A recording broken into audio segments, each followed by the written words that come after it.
Pour les 72 prochaines heures, je vais m'entraîner comme les coureurs les plus dangereux du monde, les coureurs de l'Isle of Man.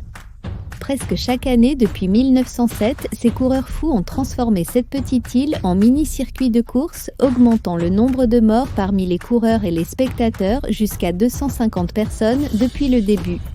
Que faut-il pour atteindre le niveau de cette course sur invitation seulement? Et pourquoi les gens font-ils cela? Après avoir interviewé un coureur de deuxième génération de l'Isle of Man, nous allons découvrir si un débutant comme moi à la fin de ce défi va devenir le prochain coureur fou ou simplement s'écraser et brûler. Découvrons-le. Vous avez une pause ou quelque chose? Oui, tu m'as tellement fait peur.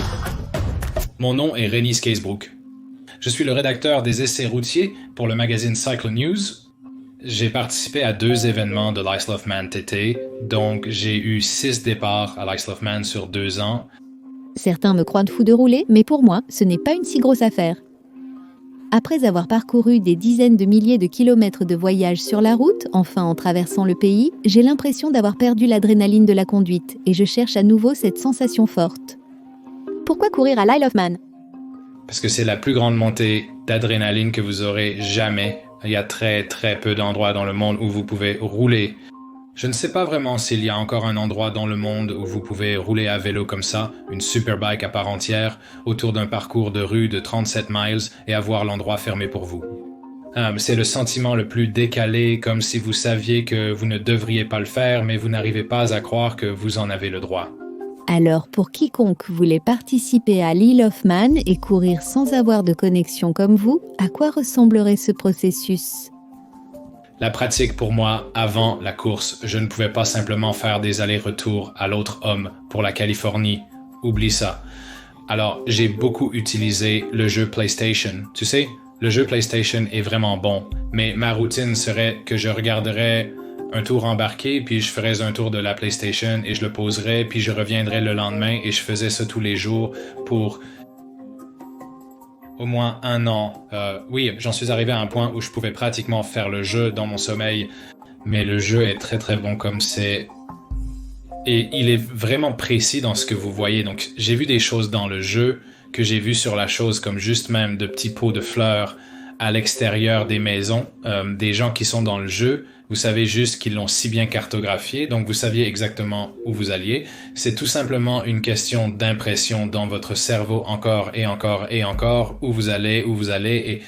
Donc c'est le jeu vidéo que Rennie a dit qu'il pratique quand il ne peut pas voler en Europe tous les week-ends. Je ne joue pas habituellement aux jeux vidéo, donc je suis installée dans le bureau de Cody, qui lui joue aux jeux vidéo tous les jours. Donc on verra comment ça se passe.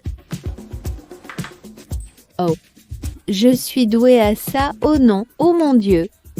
Oh! J'ai croisé des personnes et il ne leur est rien arrivé. Oh, c'est vraiment très amusant.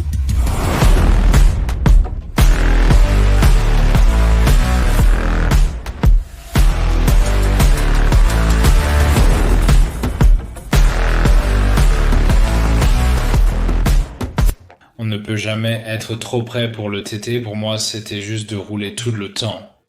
J'ai une super moto en bas et j'étais sur cette moto au moins 1 ou 2 fois par semaine.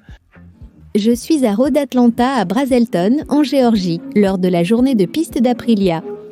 Comme l'a dit Rennie, l'importance de la mémoire musculaire, il suffit de monter sur une moto aussi souvent que possible. J'ai donc décidé de m'entraîner sur le parking avec mes motos à la maison. Je suis maintenant à la partie la plus excitante de l'entraînement. Je suis au Virginia Raceway pour ce qui n'est pas une journée de piste typique. Alors pour les prochaines 48 heures, nous ferons une masterclass de 2 jours avec Ken Hill. Je m'appelle Ken Hill et je suis un entraîneur professionnel de sport mécanique. C'était quelque chose que je fais depuis plus de 2 décennies. C'est ainsi que je gagne ma vie. Ce n'est pas un passe-temps, c'est une passion qui m'anime profondément. J'ai eu une longue carrière en course, même un peu du côté professionnel. Les 2 dernières décennies ont été en tant qu'entraîneur professionnel en sport mécanique. Et j'entraîne des personnes allant des nouveaux pilotes à ceux qui ont remporté plusieurs championnats. Voici un montage d'entraînement de 22 secondes, RECOW, 3 pour vite.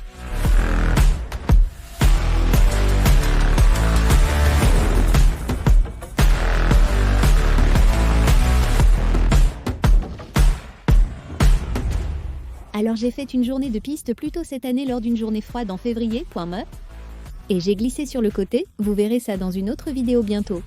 Vous devez être à l'aise avec le fait d'avoir des maisons, des voitures, aucun dégagement nulle part. Donc, il n'y a tout simplement pas de crash. Si vous avez crashé là, ça va probablement être assez mauvais.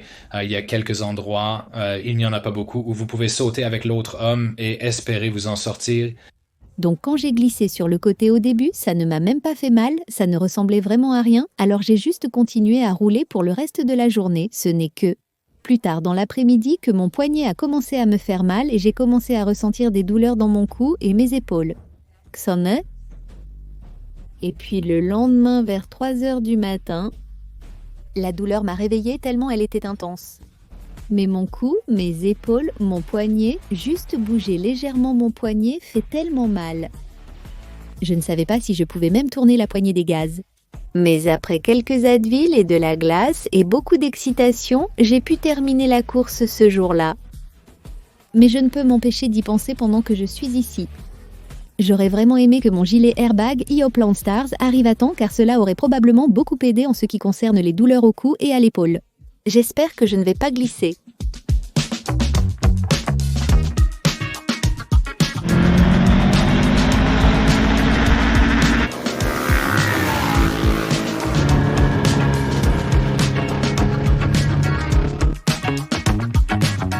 Whitney aide à installer des caméras en ce moment. Donc, comme j'ai fait tellement de demi-tours, plus de 12 000 l'année dernière, je viens de quitter le cours de vitesse lente de la police à moto il y a quelques semaines. Je continue à confondre vitesse lente et vitesse élevée. C'est totalement opposé. Donc, ce sur quoi Julian travaille avec nous, c'est pousser à droite pour aller à droite. C'est l'opposé des compétences à vitesse lente, donc ça me perturbe. C'est fou parce que ça fonctionne.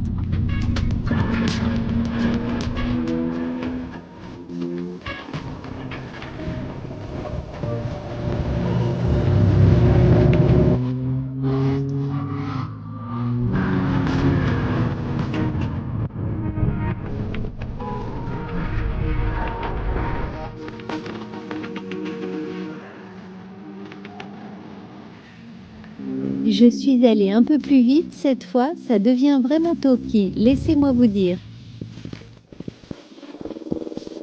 Comment avez-vous commencé à courir à l'Isle of Man? Était-ce simplement grâce à un ami qui vous a appelé? Quand j'ai gagné Pikes Peak en 2019, qui était l'année dernière, mais ils avaient des motos sur la montagne, beaucoup de gens l'ont remarqué, et j'ai toujours voulu le faire. Oui, je pense que ce bateau avait déjà levé l'ancre. J'échangeais des textos avec mon ami David Johnson et je lui disais qu'il était peu probable que j'obtienne une course maintenant. C'était comme 2 semaines après Pikes Peak d'obtenir réellement une course dans le TT parce que je n'avais pas d'argent. Je ne pouvais pas me permettre de courir le TT par moi-même car c'est une entreprise très coûteuse comme pour n'importe quel sport automobile. C'est surtout le cas pour le vieil homme, d'autant plus quand vous devez le faire depuis l'Amérique ou n'importe où qui n'est pas en Angleterre. Alors il dit « Donne-moi 1 minute ». Et oui, c'était comme un jour plus tard, il m'a renvoyé un message et il avait été au téléphone avec Paul Phillips, qui est le HUSH, directeur général de la course, et il travaille pour le gouvernement de l'île de Man. Ils sont les propriétaires de la course, et donc j'ai reçu un email de Paul Phillips me demandant si je voulais venir jeter un coup d'œil à l'endroit, parce que quand vous êtes un nouveau venu, vous devez y aller seul. Ils essaient de vous dire de venir en novembre, ce que j'ai fait à la fin de novembre. Je pense que je suis allé... Et si vous n'avez jamais vu l'endroit auparavant, vous devez y aller, le regarder et dire oui ou non. Et donc j'y suis allé pendant 1 semaine et j'étais dans la voiture du lever au coucher du soleil pendant 7 jours et je ne faisais que des tours. C'est tout ce que j'ai fait. Je n'ai pas fait de tourisme, je n'ai rien fait d'autre. Tout ce que j'ai fait, c'était de monter dans cette voiture et de faire tour après tour.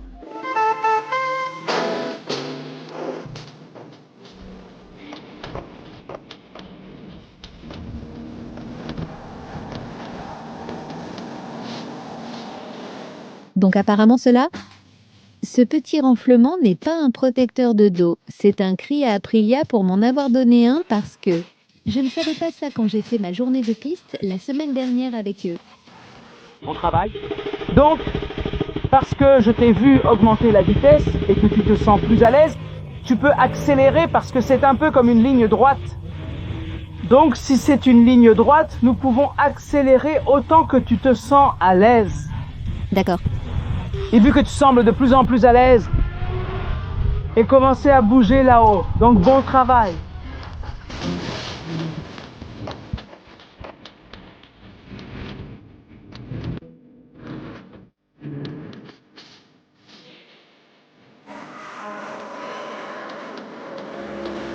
Commençons à le ressentir. J'ai apporté du sel dans ma valise en espérant que l'hôtel aurait une baignoire, mais il n'en a pas. L'une des choses les plus cool de pouvoir s'entraîner avec un coach professionnel est de pouvoir ressentir et voir ce qu'ils font en direct. Et c'est une session à deux.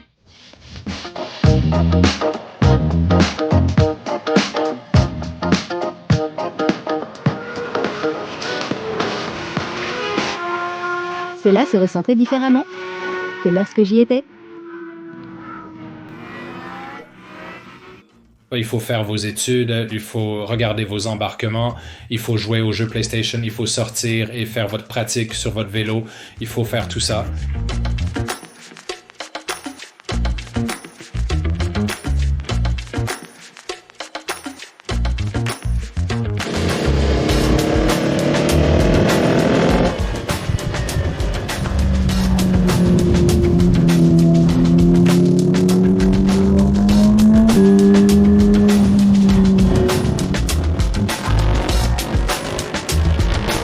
Donc hier, j'ai été dépassée plusieurs fois et aujourd'hui, j'ai rattrapé des gens plus d'une fois.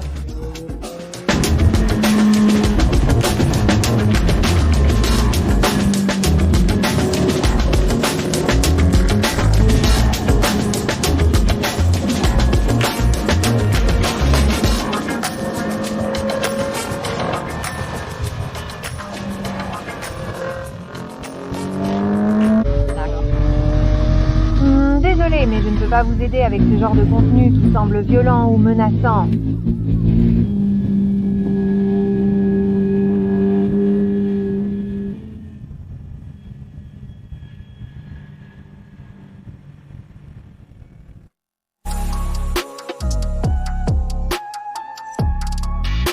Oh.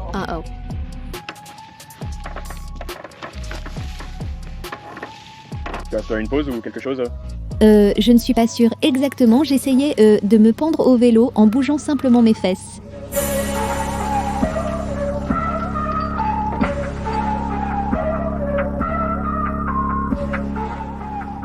Fille, tu m'as fait tellement peur. Oh, je me disais, où est-elle? Alors ce qui s'est passé, c'est de la surconfiance, je pense. Je pense que j'ai été un peu trop sûre de moi et j'ai commencé à bouger mes fesses hors du siège. Je ne suis vraiment pas totalement sûre de ce que j'ai fait, mais je sais que je suis allée trop loin. Je suis allée dans l'herbe et une fois que j'étais dans l'herbe, la moto est tombée. Donc elle n'est tombée qu'au moment du papier.